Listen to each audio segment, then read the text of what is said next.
is there a disparity with you all, Mingwei? Is there a disparity in the students not having the resources that they need in order to even participate actively in the core curriculum? I think the cost of education in Singapore is generally much lower in comparison to other countries. I think apart from that, apart from just financial resource, I think the community as a whole, driven by the support by the government, has been very supportive. For example, during the current unprecedented times of the COVID-19, where most of the students are actually moving to home-based learning right now, there are a lot of organizations or even individuals. I mean, I've got a personal friend who's actually working to donate laptops and ensure that students have internet connection, because these are the things that perhaps people may tend to overlook because not everybody is, has the resources for example, and the reason, go ahead. Internet connection, for example.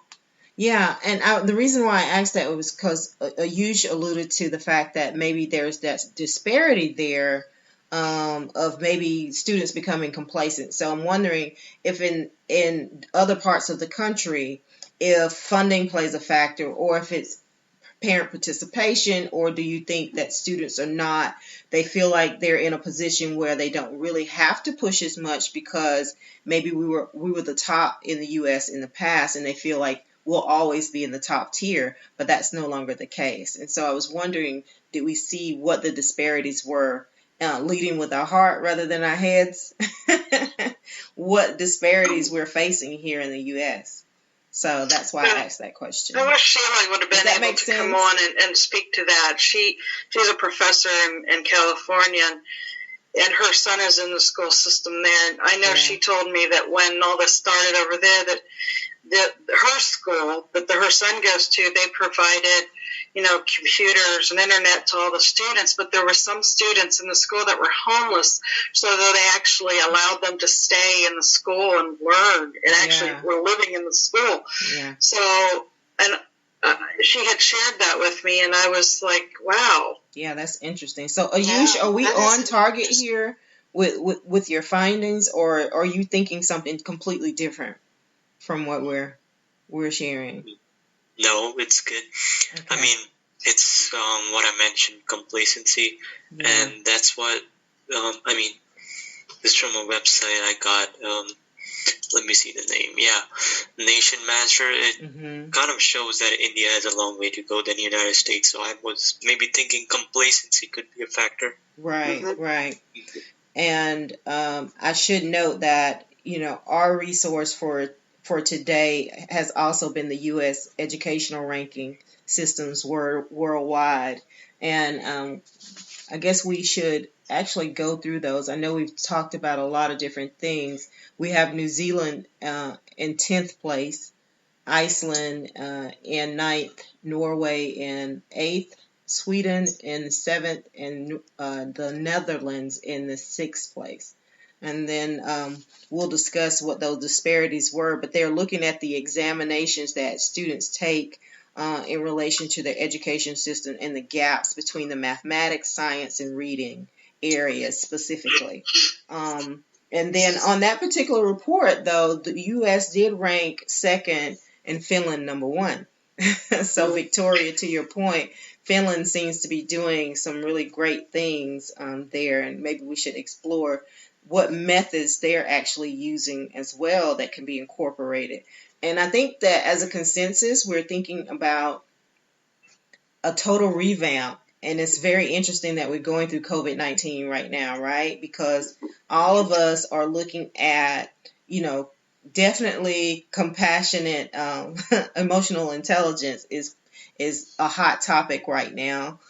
STEM education is still part of the talks, but emotional intelligence is on the rise. And I think we're all creating this global awareness of where we are and where we need to be going, and also reflecting on how are other countries doing this better than we are, and with what resources can we do that, and with what service manpower can we do that, and leading from a more compassionate place, and just thinking about the world and how we approach taking care of each other. people with disabilities who definitely make the world go round as well. Just because a person is living with a disability does not mean that they can't contribute to society in their fullness of what they are. And students who are at risk, and how are they affected, and bringing the fullness of who they are. And so I think it's my listeners can't see, us being on this Zoom meeting, but I think that our roundtable is a beautiful example of people who are coming from very different backgrounds, but have a very common core interest, and that's moving our education system forward. And we have a passion for our students and our educational system and how we can make this world a better place. And I just want to take a moment to just thank you guys for the wealth of knowledge and energy that you all are bringing to us. And we even have age differences here, but we're all on the same page. And I don't know if you all feel that vibration, but I love the fact that we're all on one page as far as the roundtable is concerned. And I know our concern is, why is the U.S. lacking? But we also see a lot of hope in what we're doing here with New Heights and the New Heights Educational Group. So I want to thank you, Pamela, for following your dream of the New Heights Educational Group. And I want to give everybody an opportunity to give their final thoughts before we close out this second roundtable. But I just want to say thank you to all of you, because that just kind of resonated with me, just looking at you guys here on the Zoom call, offering this to the world and offering this message of hope that we can all come together and just discuss the ideas and flesh out what is the best way to move our country forward and our children forward for the future. So I want to give you guys an opportunity to talk here. Pamela, would you like to start? Well, New Heights is always, it's been a passion of mine, but really, if it wasn't for my grandmother who raised me, New Heights probably would not exist. She taught what I'm kind of trying to show other people. She was actually interviewed once. She worked on a railroad as a crossing guard for kids after school and before school. One time she was interviewed, and she said, time is never wasted on a child.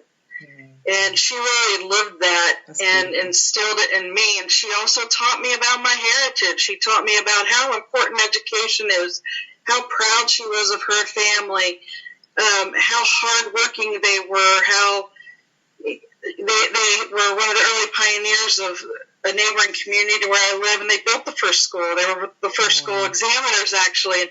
But I inherited specific gifts from her and her ancestors, but I felt tied to a community, and I've been in all those places of these kids. I had lagged behind in school in the beginning, and I had a lot of health issues, and I had I come from a hard background, but I also have seen some miraculous things happen, not only as the director of New Heights, but in a very personal way, in dealing with families as well. I've seen real miracles and just complete turn, 180s. But I think it's important how we treat each other, how men treat women, how women treat men.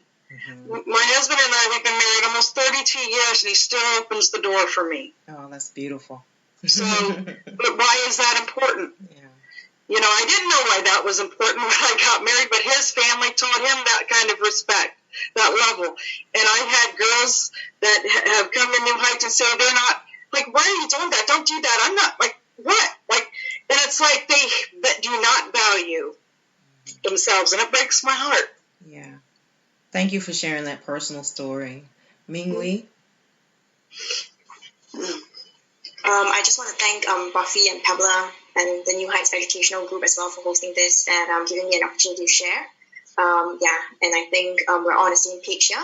And I think education is a very powerful tool because children today will be, our will be our tomorrow's future. Yeah. Yes. Thank you, Victoria.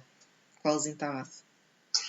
I thought I'd reference that global competitiveness report that you sent, Buffy, because that was really interesting. I saw that was put out by the World Economic Forum, and talking about the top 10 countries in education, as you mentioned before, Finland being number one.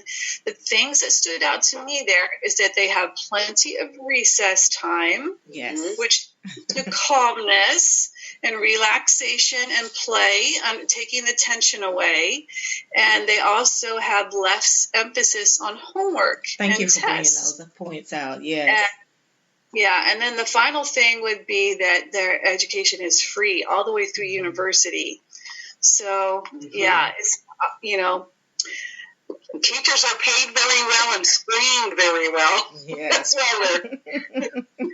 Thank you. It's working. Yes, thank you. Ayush? Yes, thank you for giving me an opportunity to share.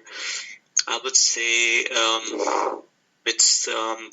we can, as an individual of a society or a responsible citizen, think there's little things that we can do in order to help better our education system. Yes. That's all I have to say. Thank you. And my fellow New Heights host, Erica, round it out Thank for you us. so much, Buffy, for hosting this. It was a wonderful discussion. One of the things that I really got out of this discussion was the idea of community and the fact that I think if we as Americans are able to bring a community into supporting a school system and figuring these things out together, that's a pretty powerful thing. And I am hopeful, despite everything, despite COVID-19, despite, everything that's going on, I am hopeful that we can become a community that values education and can put the effort toward education. Whether that is focusing on emotional intelligence, which I definitely think should be a part of it, or, focusing on physical well-being or, academic well-being. All of that is important and it needs to be factored in. And I think as a society, we need to put more value on education and really put our minds to the task of frankly fixing our education system. And I'm hopeful for the future of that. I am too. And again, I want to thank you all for joining us on this second roundtable as we discuss education systems and the ways of teaching students around the world. I am your host, Buffy Williams, and I just want to again thank all of my guests from the New Heights Educational Group for joining us. And thank you, Buffy. We hope that you join us on our third roundtable. You're welcome with the New Heights Educational Group. Thank you. Thanks, everyone. We hope that you join us next week. That's our time, and you have been listening to the New Heights Show on Education. I'm your host, Buffy Williams. If you like what you've heard, search for us on your smart speaker and listen to us anytime. Thank you for listening. Good night. Until we meet again next Tuesday night, 6 p.m. Central Standard Time, 7 o'clock p.m. Eastern Standard Time, as we discuss next week's topic. Enjoy expanded content from the New Heights Education Group hosts on Blog Talk, iTunes, SoundCloud, Spreaker, and Watch No Learn.